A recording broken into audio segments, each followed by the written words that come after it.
আপনারা জানেন আজকে আমরা সকাল 12টায় আমরা আমাদের 3 দফা ঘোষণা করেছি এবং সেই 3 দফার সাথে সাথে আমরা 24 ঘন্টা টাইম ফ্রেমও বেঁধে দিয়েছি।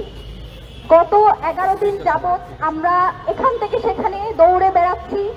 আমাদের এমন ক্রাইসিস, আমার ভাই কবরে শুয়ে আছে আর আমাকে চিন্তা করতে হচ্ছে যাতে এই সরকারের কোনোভাবে কোনো ধরনের অস্থিতিশীল কোনো পরিস্থিতির মধ্যে পড়তে না হয়। আমার কিসের এত ঢাকা পড়ছে যে এই সরকার আমার বাঁচায় রাখতে হবে যখন আমার ভাই কবরে? আমার কিসের এত ঢাকা পড়ছে যে কোথায় কি স্যাবোটেজ হবে সেটার দায় সরকার নেবে না বলে আমাদের জনগণকে শান্ত রাখতে হবে? জনগণ তো আমাদেরকে ভয় বুঝতেছে।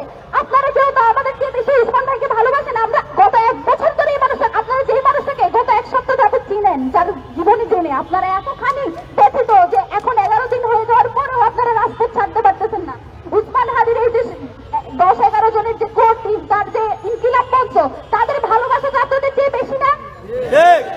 এই মানুষগুলো এখনো পর্যন্ত সরকারকে সব ধরনের সহায়তা করে যাচ্ছে এই এক শর্তে, যাতে যে উদ্দেশ্যে উসমান হাদিকে হত্যা করা হয়েছে দেশকে অস্থিতিশীল করার জন্য, যে আওয়ামী দূষকরা ভারতে বসে দেশকে অস্থিতিশীল করার যে ষড়যন্ত্র করছে সেটা যাতে সফল না হয় সেটা আমরা হতে দিচ্ছি না। মানে এই না যে আমাদের কোনো ঠেকা আছে এই সরকারকে সরকারে এখনো বসে রাখবো আমরা এইসব খবর নিয়ে যাবো।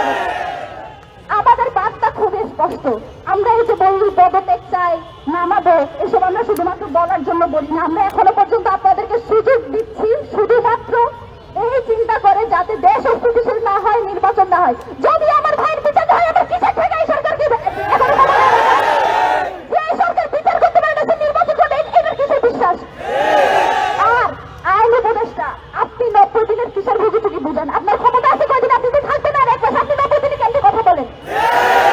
আপনাকে 1 মাসের মধ্যে বিচার কার্য সম্পন্ন করতে হবে।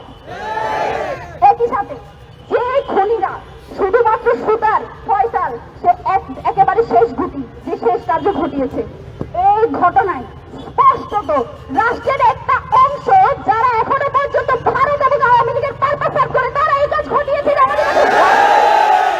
তাদেরকে যত দ্রুত সম্ভব, এই যে মিলিটারি ইন্টেলিজেন্স, তাদের কাছে সব তথ্য ছিল আমার ভাইকে কারা খুন করবে, তারা কিভাবে ছাড়া পেয়েছে, তারা যে ইনকিলাব কালচারাল সেন্টারে আসছে, সব তথ্য তাদের কাছে ছিল। তারপরে তারা এই কাণ্ড ঘটতে দিয়েছে।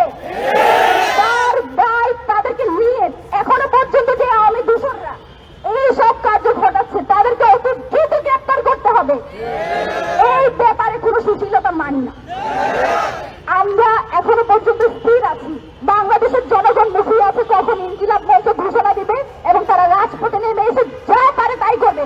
আমরা সেটা দেখছি না, তার মানে এই না যে আমরা শেষ পর্যন্ত দেখে যাবো যে আপনারা কি করেন। আজকেও বাংলাদেশে বিভিন্ন জায়গায়